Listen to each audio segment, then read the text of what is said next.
إن الحمد لله نحمده ونستعينه ونستغفره ونعوذ بالله من شرور أنفسنا ومن سيئات أعمالنا من يهده الله فلا مضل له ومن يضلل فلا هادي له وأشهد أن لا إله إلا الله وحده لا شريك له وأشهد أن محمدا عبده ورسوله صلى الله عليه وعلى آله وصحبه وسلم تسليما كثيرا أيها الذين آمنوا اتقوا الله حق تقاته ولا تموتن إلا وأنتم مسلمون يا أيها الناس اتقوا ربكم الذي خلقكم من نفس واحدة خلق منها زوجها وبث منهما رجالا كثيرا ونساء اتقوا الله الذي تساءلون به والأرحام إن الله كان عليكم رقيبا.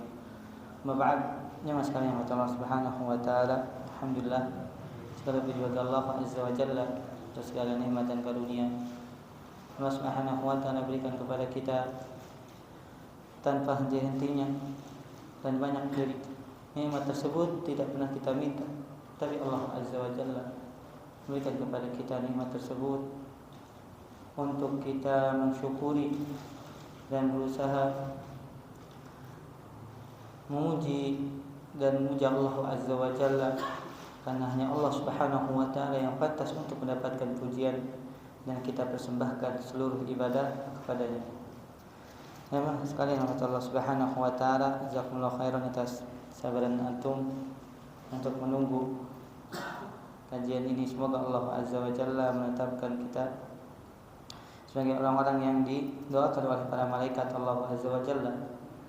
Sebagaimana kata Nabi SAW, para malaikat senantiasa memintakan ampunan serta bersalawat kepada mereka yang terus berada di tempat salatnya, madama fi musalla, selama masih berada di tempat salatnya. Dan menunggunya kita juga antara salat dengan salat disebutkan oleh Nabi SAW sebagai ar-riba,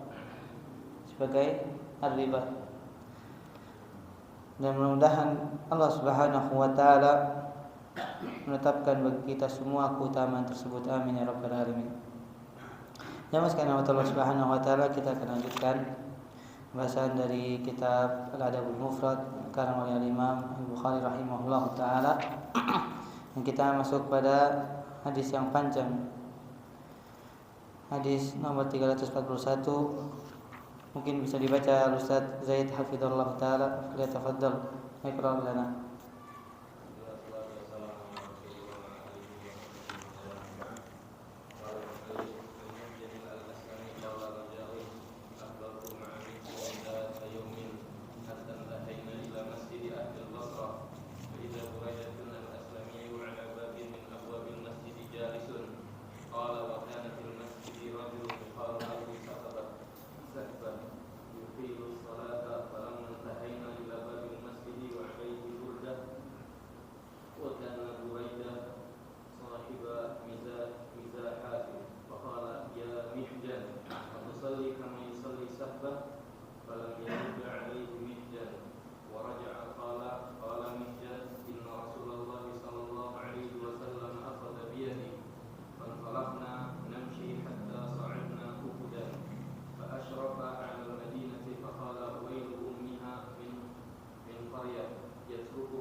لا تسمعه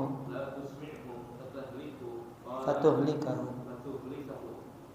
قال فانطلق يمشي حتى إذا كان عند أجره لكنه نفض يديه ثم قال إن خير دينكم أيسره ثلاثا. Nah, Santa barakallahu fiik. Kata Imam Bukhari rahimahullah taala telah menceritakan kepada kami Musa At-Tabuzaki, Abu Awana Al-Watta bin Abdullah Yashkuri, beliau salah seorang alim.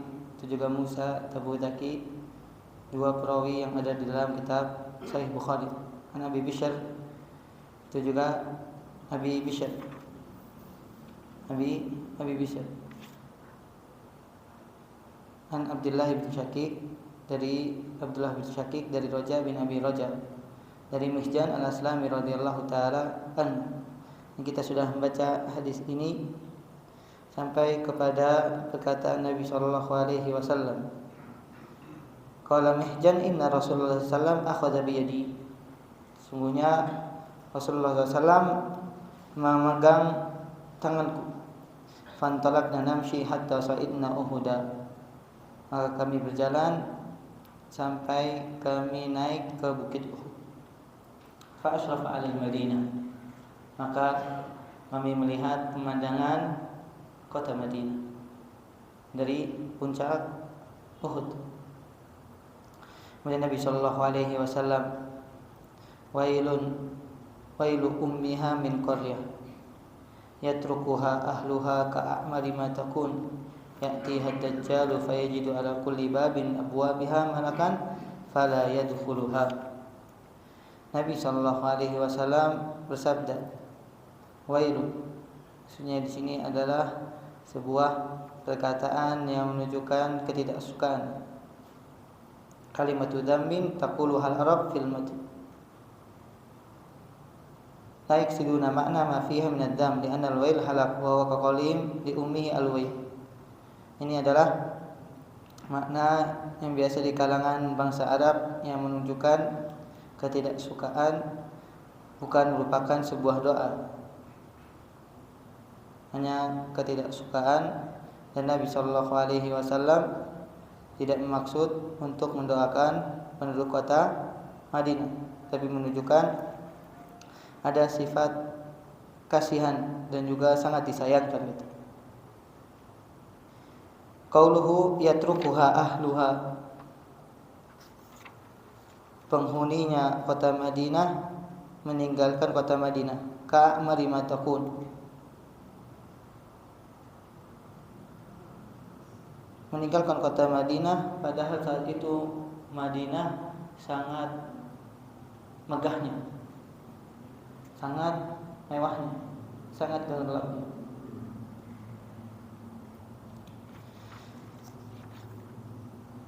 Ya'tiha Dajjal, karena datang Dajjal pada saat itu. Fayajidu ala kulli babin min abwabiha malaka. Tapi Dajjal ketika ingin masuk kota Madinah, ada malaikat yang menjaganya. Fala yadkhuluha, maka dia tidak masuk ke dalamnya. Karena Allah Subhanahu wa taala melarang Dajjal untuk masuk di dua kota, yaitu kota Mekah dan kota Madinah. Di sini Syekh Muhammad bin Said Ruslan waffaqahullah wa hafizah menyebutkan beberapa hadis yang mudah-mudahan mengingatkan kita tentang Dajjal. Beliau menyebutkan ma akhrajahu fi sahihain Nabi sallallahu alaihi wasallam qala laysa min baladin illa sayatuhu Dajjal illa Makkah wal Madinah laysa lahu min niqabiha naqbun illa alaihi al malaika safina yahrusunaha thumma tarjuful Madinah bi ahliha thalath rajafat wa yukhrijullahu kulla kafirin wa munafiq. Disebutkan dalam hadis bahwasanya Nabi sallallahu alaihi wasallam pernah bersabda, disebutkan oleh Imam Bukhari dan Muslim, tidak ada kota atau daerah kecuali Dajjal akan melewatinya, kecuali dua kota, yaitu Mekah dan Madinah. Tidak ada pintu masuk atau jalan yang akan mengantarkan kepada kota Mekah dan Madinah kecuali ada malaikat yang berbaris menjaganya. Tsumma tarjuful Madinah, kemudian bergoncang kota Madinah untuk penghuninya 3 kali guncangan. Fayukhrijullahu kulla kafirin wa munafiq, maka Allah mengeluarkan dari kota Madinah orang-orang kafir dan munafik. Dalam riwayat yang lain disebutkan dalam hadis, insyaallah hadis yang sahih, Nabi SAW bersabda, ketika Dajjal datang, Madinah itu memiliki 7 pintu. Sudah disampaikan teman sebelumnya. Disampaikan belum? Seperti di hadis lain. La sabatu abwab. Likulli babin malaikatun safina yahrusunha. Dan setiap pintu ada malaikat yang berbaris untuk menghalangi Dajjal masuk ke dalam kota Madinah.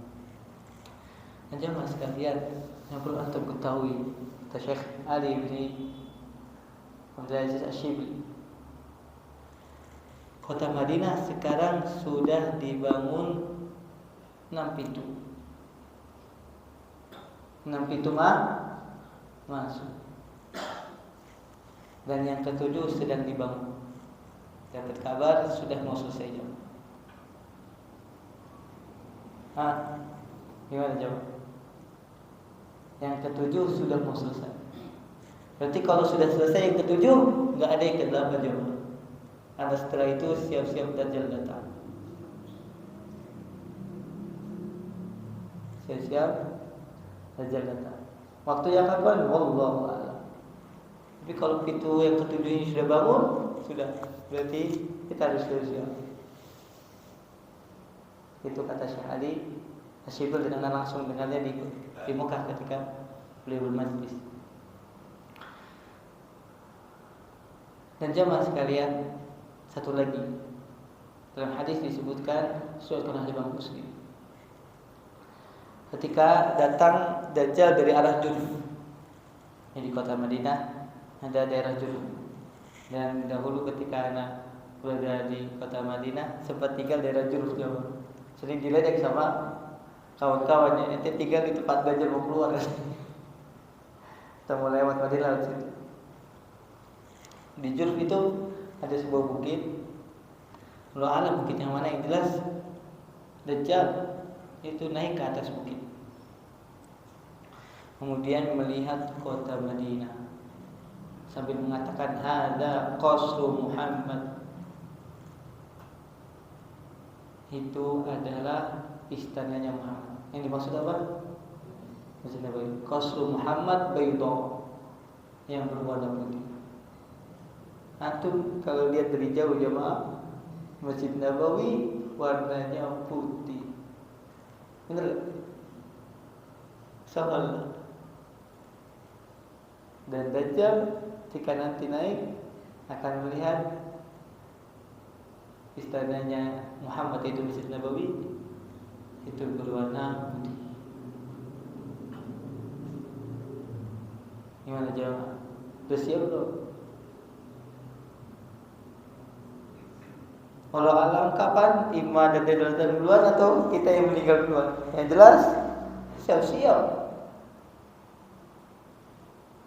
Apalagi pemerintah Saudi tidak boleh membangun hotel yang lebih tinggi dari menaranya. Makanya antum lihat di Masjid Nabawi, hotel Masjid Nabawi itu cuma sampai lantai 14. Karena kalau ditinggikan lagi akan tertutup. Nah, itu beberapa hadis yang menjadikan kita kembali ingat bahwasanya semakin hari semakin mendekatnya kiamat. Ini yang harus kita yakini.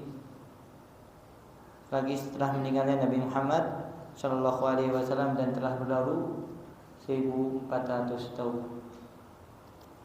Nah, kemudian Suman hadir, kemudian Nabi SAW turun hatta idza kunna fil masjid, sampai ketika kami berada di masjid, ra'a Rasulullah sallallahu alaihi wasallam rajulan yusalli. Kemudian Nabi SAW melihat seseorang salat, wa yasjud wa yarka, sujud dan ruku. Faqala li Rasulullah SAW man hadha. Nabi sallallahu alaihi wasallam bersabda, siapa ini? Fa akhadtu utri. maka aku mulai memuji dia, memuji tentang salatnya. Faqultu ya Rasulullah, hada fulan wa hada wa hada. Rasulullah, itu fulan, ini begini, ini begini. Sedang memuji orang tersebut. Faqala Nabi sallallahu alaihi wasallam, amsik la tusmi'hu fatuhliku. Nabi sallallahu alaihi wasallam, cukup. Engkau diam, jangan sampai engkau memperdengarkan apa yang kau ucapkan, kemudian engkau akan membinasakan dia. Dan Nabi sallallahu alaihi wasallam memberikan peringatan. Apalagi orang tersebut dipuji di hadapan Nabi Muhammad SAW. Kalau misalnya terdengar, bisa membuat dia berjamaah, bahasa kita besar kepala, lupa daratan, yang membuat dia ujub hingga amalannya terhalang. Makanya Nabi SAW menjaga hal tersebut. Jangan kau memperdengarkan apa yang kau ucapkan kepada dia hingga membuat dia binasa. Qala fantalaqa yamshi. Kemudian Nabi SAW pergi. Hatta idza kana inda hujarihi lakinnahu nafadha yadayhi. Sampai ketika Nabi sallallahu alaihi wasallam berada di rumahnya. Inda hujari azwajihi, ketika berada di salah satu dari rumah istri-istrinya. Lakinnahu nafadha yadayhi, maksudnya Nabi sallallahu alaihi wasallam sudah tidak bersama mihjannya. Beliau SAW mengatakan, inna khairu dinakum aisaruhu. Sungguhnya sebaik-baik agama kalian adalah yang paling mudah. Inna khairu dinikum aisaruhu. Inna khairu dinikum aisaruhu. Sungguhnya sebaik-baik agama kalian adalah yang paling mudah. Dari hadis ini kita bisa mengambil pelajaran jamaah sekalian, bahwasanya Nabi Shallallahu Alaihi Wasallam sangat mencintai kesederhanaan, tapi sesuai dengan sunnah dalam ibadah. Karena Nabi SAW mengatakan khairul dinikum aisaruh. Sebaik-baik agama kalian adalah yang paling mudah. Dan kita sudah mengetahui firman Allah Subhanahu wa taala dalam surat Al-Mulk ayat yang kedua, "Ladzi khalaqal mauta wal hayata liyabluwakum ahsanul amal." Allah yang telah menciptakan kematian dan kehidupan untuk menguji kalian. Siapa di antara kalian yang paling paling banyak? Tidak. Ahsan, yang paling terbaik. Dan kata Fudail bin Iyad, akhlasuhu wa athwabu, wa aswabu, yang paling ikhlas dan yang paling sesuai dengan contoh Nabi Muhammad sallallahu alaihi wasallam. Nyata agama ini bukan agama yang sesuai dengan akal atau perasaan manusia. Agama ini punya aturan juga. Kalau dilepas ya, diserahkan kepada manusia, niscaya akan banyak sekali ibadah yang sudah dilarang saja masih banyak apa jemaah? Inovasi, apalagi tidak dilarang. Dan disinilah akan terlihat siapa yang benar-benar taat kepada Allah dan Rasulnya, siapa yang mengingkari dan juga memaksiati Allah dan Rasul.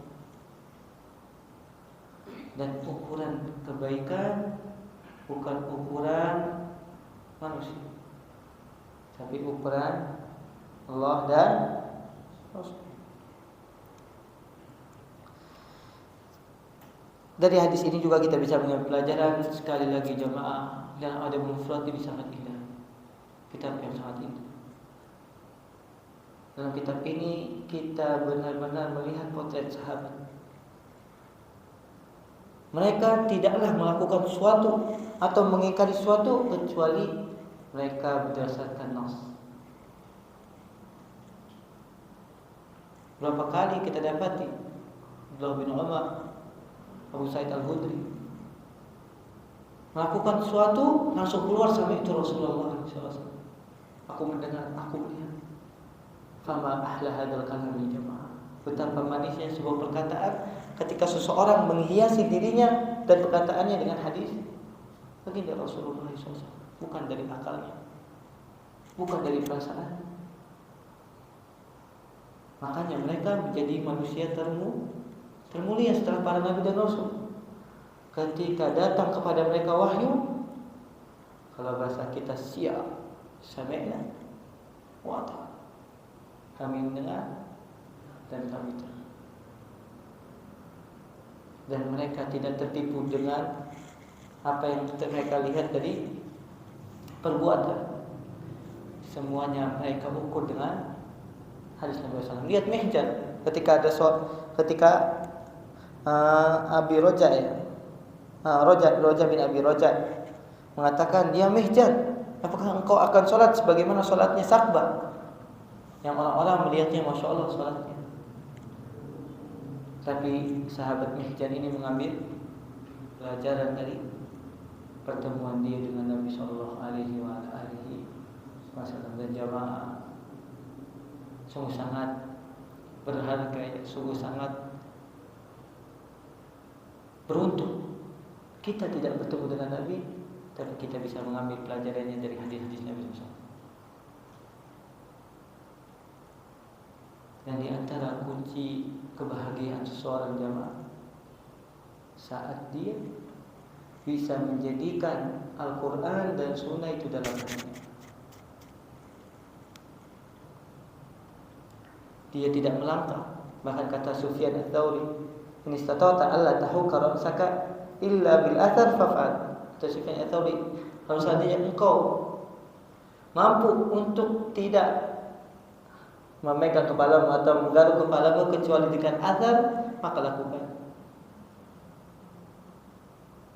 Karena mereka tahu keagungan hadis, kemuliaan hadis Nabi Sallallahu Alaihi Wasallam.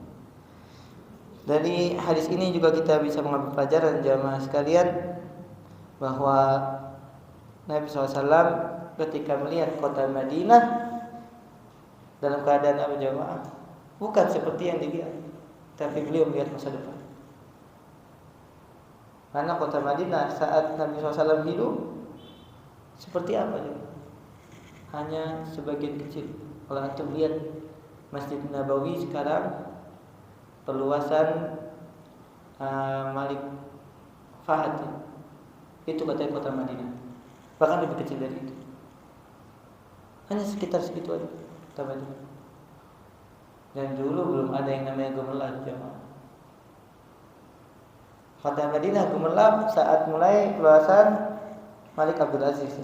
Temukannya minyak bumi. Sebelumnya pernah dapat kabar dari salah seorang tetangga yang dulu tinggal di Kiblatain. Jadi kakeknya itu masih mengisahkan dahulu kota Madinah jemaah dalam keadaan berada di bawah garis kemiskinan, dan sangat ditunggu-tunggu jamaah haji Indonesia. Karena jamaah haji Indonesia kalau datang ke kota Madinah, Masya Allah, paling banyak sedekah. Tapi Allah kembalikan sekarang keadaan. Itulah Pak Yuni. Berarti mungkin 100 tahun atau 50 tahun yang lalu jarang ada orang yang mau tinggal di kota Madinah jemaah. Panas, gersang. Sekarang aja ada AC. Dahulu kipas saja ya. Kata salah seorang syekh dulu, zamannya Malik Faisal, Lalu Bapak ngambil Khalid. Itu dibagi-bagikan keluarga negaraan jamaah, tapi nggak ada yang mengambil kecuali beberapa aja. Orang-orang Indonesia yang datang jamaah haji mau jadi warga Saudi nggak? Melihat kayak gini, nggak mungkin miskin di sini mah katanya. Nggak diambil jamaah. Sekarang orang rebutan mau tinggal di Arab Saudi.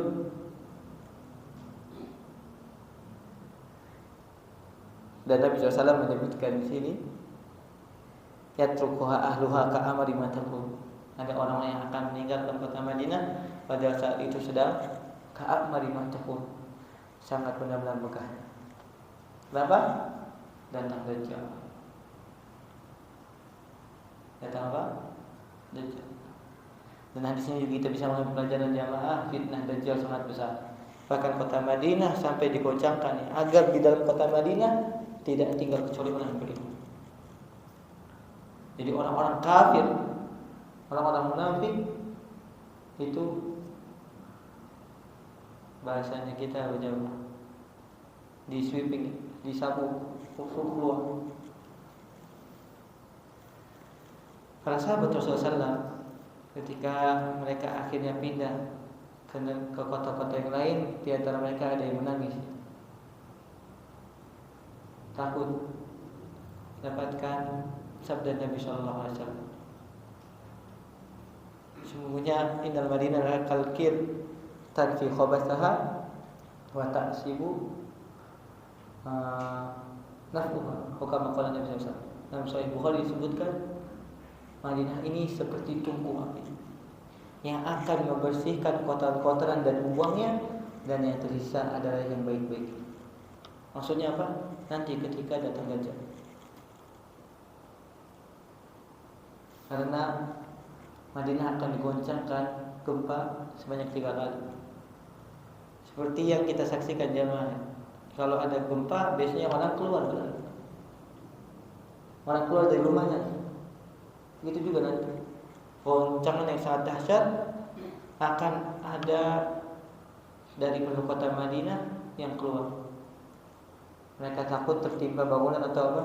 Takut tertimpa runtuhan. Padahal itu sebenarnya saat Madinah membersihkan kotoran-kotoran penghuni-penghuni yang rusak di dalam.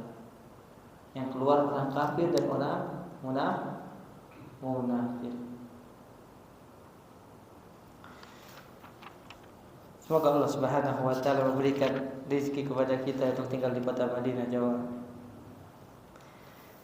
Nah, dari hadis ini juga kita bisa mengambil pelajaran yang sesuai dengan bab amsiklah tusmi'hu fatuhlikahu. Jangan kita membuat seseorang akhirnya binasa disebabkan kita terlalu memuji orang tersebut. Sebagaimana dalam bab ini juga apa? Fahti ala wujuhil maddahina at-turab. Hendaknya taburkan kepada orang-orang yang suka memuji dengan apa? Dengan tanah. Agar sadar bahwasanya semua berasal dari tanah. Tidak ada keutamaan kecuali karena ketakwaan. Dan ketakwaan ada di mana jemaah? Takwa bukan dari bajunya, bukan dari tampilan. Dan Allah lebih tahu siapa yang paling bertakwa. Fala tuzakku anfusakum huwa a'lamu biman. Janganlah engkau mentazkiyah, mensucikan dirimu, dan Allah lah yang lebih tahu siapa paling bertakwa. Nah, sama seperti saya. Dan terlebih dahulu Pak, kalau kita lanjutkan setelah ada.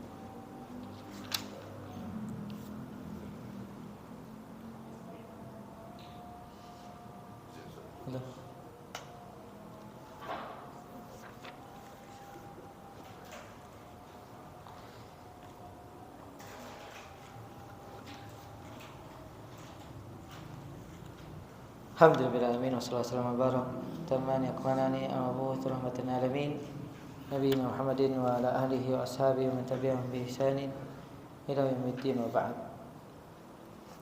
Namaskar Allah Subhanahu wa taala. Kita bisa mengambil pelajaran juga dari hadis ini.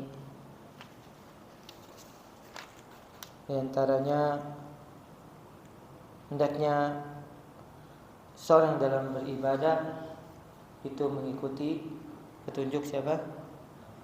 Nabi yang mulia, Nabi Muhammad sallallahu alaihi wa ala alihi wasallam. Karena Nabi sallallahu alaihi wasallam adalah sebaik-baik petunjuk. Wa inna khairul haji Muhammadin sallallahu alaihi wasallam. Sesungguhnya sebaik-baik petunjuk adalah petunjuk Nabi Muhammad sallallahu alaihi wa ala alihi wasallam. Dan seorang dalam beribadah tidak berlebihan dan juga tidak menyanyiakan atau meremehkan bainal ifrat wa tafrid, berada di pertengahan, al-qasd atau al-i'tidal, berada di pertengahan, tidak terlalu berlebihan dan juga tidak meremehkan. Dan inilah ciri orang-orang yang mendapatkan petunjuk dari Allah Subhanahu wa taala. Sebagaimana Allah Subhanahu wa taala firman dalam surat Ali Imran. Allah Subhanahu wa taala firman, "Zakinni bil ayah Ustaz Zaid, in kuntum tuhibbunallah fattabi'un yuhibbukumullah wa yaghfir lakum dzunubakum." Jika kalian benar-benar mencintai Allah Subhanahu wa taala, fattabi'uni, maka ikutilah aku. Allah Subhanahu wa taala akan mencintaimu dan Allah Subhanahu wa taala akan mengampuni dosa-dosa.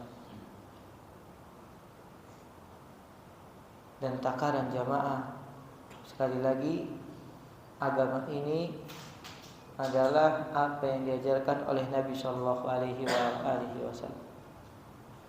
Sedangkan agama ini adalah agama yang mudah, datang membawa kemudahan. Sebagaimana kata Nabi SAW, al-qasdu tablughu. Kalian pertengahan niscaya kalian akan sampai. Kalian akan sampai kemana? Surga Allah Subhanahu wa taala, disebabkan kalian menyesuaikan ibadah kalian dengan contoh Nabi Muhammad sallallahu alaihi wa ala alihi wasallam. Sebutkan jamaah di sini faedah ya, karena ternyata ini hadis yang terakhir, setelahnya ada bab yang baru. Kita selesaikan saja bab ini. Beliau Syekh Muhammad Said Ruslan hafizallahu taala menyebutkan riwayat dari Ibnu Khuzaimah dalam sahihnya yang disahihkan sanadnya oleh Imam Al-Albani rahmatullahi taala alaih, dari Buraidah, dan kisahnya hampir sama. Kharat sudata yaumin, dari Buraidah Ibnu Husayb ya radhiyallahu taala anhu. Kharat sudata yaumin amsi li hajah. Aku keluar suatu hari berjalan untuk memenuhi kebutuhan. Fa idza ana bi Rasulullah sallallahu alaihi wasallam. Ketika keluar ternyata Nabi SAW juga sedang berjalan. Fa dhanantu yuridu hajatan faja'altu akuffu anhu. Aku mengira Nabi SAW juga memiliki hajat, maka aku tidak mendekatinya. Lam azal afal hatta ra'ani. Dan aku pura-pura tidak lihat, takutnya Nabi punya hajat juga. Ternyata Nabi SAW melihat diriku. Fa asyara ilayya. Maka Nabi yang mulia SAW memberikan isyarat kepadaku untuk mendekatinya. Fa ataitu fa akhadha bi yadi. Maka ketika mendekati, Nabi SAW menyentuh tangannya. Alangkah indahnya jawaban. Seorang dipegang oleh tangan yang paling mulia, tangan Nabi Muhammad SAW, menunjukkan tawaduan Nabi. Nabi yang menyentuh tangannya Buraidah. Fantolaknya Nabi. Kemudian sambil memegang tangannya, kami berjalan bersama. Insyaallah. Fa idza tahnu bi rajulin baina aydina yusalli yukthiru ruku'a wa sujud. Ketika Nabi dan Buraidah berjalan melihat seseorang sedang melaksanakan salat dan memperlama ruku dan sujudnya. Memperbanyak, maksudnya di sini memperlama. Nabi SAW bersabda, "Atara yura'i, apakah engkau berpendapat dia sedang riya, ingin memperlihatkan?" Aku mengatakan, Allah wa rasuluhu a'lam. Allah dan Rasulullah yang lebih mengetahui. Qala fa arsala yadahu wa taqqa baina yadayhi thalatha miraran yarfa'u yadayhi wa yusawwibuhuma. Maka beliau melepaskan tangannya wa taqqa baina yadayhi thalatha miraran yarfa'u yadayhi wa yusawwibuhuma. Nabi SAW mengangkat kedua tangannya sambil mengatakan alaikum hadiyan qasida. Alaikum hadiyan qasida. Wajib bagi kalian, ini perintah untuk sesuai dengan petunjuk yang lurus, qasid. Alaikum hadiyan qasida. Wajib bagi kalian untuk sesuai dengan petunjuk yang lurus. Alaikum hadiyan qasida. Sampai Nabi SAW mengatakannya 3 kali. Fa innahu man yushaddu hadzal din yaglibu. Karena sesungguhnya siapa yang terlalu melampaui batas, maka agama yang akan mengalahkannya. Maka agama yang akan mengalahkannya dan menyalahkannya. Maka perhatikan jamaah sekalian dalam ibadah kita. Jangan terlalu berlebihan hingga keluar dari rel syariat. Dan ini sangat berbahaya. Saat seseorang merasa berada di atas petunjuk, padahal dia sudah menyimpang dari rel syariat. Apalagi dia menyangka berada di atas ketaatan. Ketika diingatkan jemaah, marahnya luar biasa. Padahal Nabi SAW memerintahkan untuk mengikuti petunjuk. Kata Abdullah bin Mas'ud radhiyallahu taala anhu, al-iqtisadu bis sunnah khairum min ijtihadi fil bid'ah. Beribadah dengan cukup sederhana, al-iqtisad, dengan tidak berlebihan dan juga tidak meremehkan, itu lebih baik daripada bersungguh-sungguh tapi di atas kebid'ahan. Di atas kebid'ahan. Ya mas kan Allah Subhanahu wa taala, dari hadis ini juga kita bisa mengambil pelajaran bahwasanya hendaknya seseorang jangan memuji terlalu berlebihan orang lain, karena bisa jadi akan membuat fitnah orang yang mendengar, yang akan menghapus amal orang tersebut. Dan kita sebagai seorang muslim hendaknya mengasihani, jangan menjadi penyebab orang tersebut mendapatkan kecelakaan disebabkan apa yang dilakukan oleh kita. Kita maksudnya baik untuk memuji, malah didengar orang yang kita puji membuat dia sombong, membuat dia ujub, hingga amalan yang telah dia lakukan tidak berharga di sisi Allah Subhanahu wa taala. Kasihan dia. Kita jaga lisan kita. Kita berusaha untuk menjaga juga keadaan saudara kita, agar dia bisa mendapatkan keutamaan dari ibadah yang dia lakukan dan juga dari kehidupan yang dia jalani dengan terus bersahaja, tidak sombong, tidak takjub atau ujub, dengan apa yang dia dengar dari pujian kita. Dari hadis ini juga kita bisa mengambil pelajaran jamaah sekalian bahwasanya Dajjal tidak akan bisa masuk ke kota Madinah. Tidak akan bisa masuk ke kota Madinah dalam hadis yang disebutkan Imam Bukhari dan Muslim. Begitu juga kota Mekah. Tapi selain dari dua kota tersebut, Dajjal pasti akan memasukinya. Dan disebutkan bahwasanya Dajjal akan ada di dunia ini selama berapa hari? Berapa? Ayo, arba'ina yaum, 40 hari. Tapi satu hari seperti setahun. Yaumun kasana. Tsumma yaumun kasyahr. Tsumma yaumun ka usbu. Tsumma yaumun ka ayyam ka sa'iri ayyam. 40 hari, tapi satu hari ketika Dajjal datang itu seperti setahun lamanya. Bagaimana salatnya jamaah? Ayo yuqaddaru biqadri. Salat seperti seorang melaksanakan selama setahun. Jadi kata para ulama ketika Dajjal datang itu matahari akan berada pada siang hari selama setahun.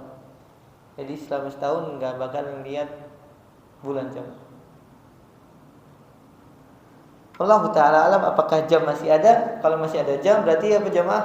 Antum ikutin jam. Kalau misalnya asar 3:30 walaupun masih siang sholat. Isya jam 7 bisa 6:30 itu sholat isya walaupun masih terang. Juga sholat subuh di jam antum jam 5 terus 4:30 antum sholat subuh jamaah.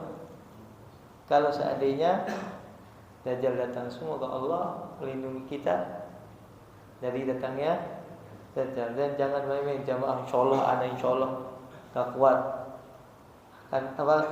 gak akan mengikuti Dajjal. Jangan jauh.